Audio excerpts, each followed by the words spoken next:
Alright, so I put landing gear on my plane. I just made this thing, and a servo goes into that hole right here, and then this can be steered, so that will be up front right here. So now I have all the landing gear on. So now I'm 3D printing the power pods, and then I have to put servos in, and then it should be ready to go.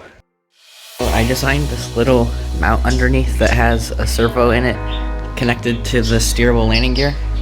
So when I use the rudder, the wheel turns. So that will work, and then the motor. And then this part will be pushed in more, and it will go up like this. And then there's going to be another part underneath that the motor attaches to.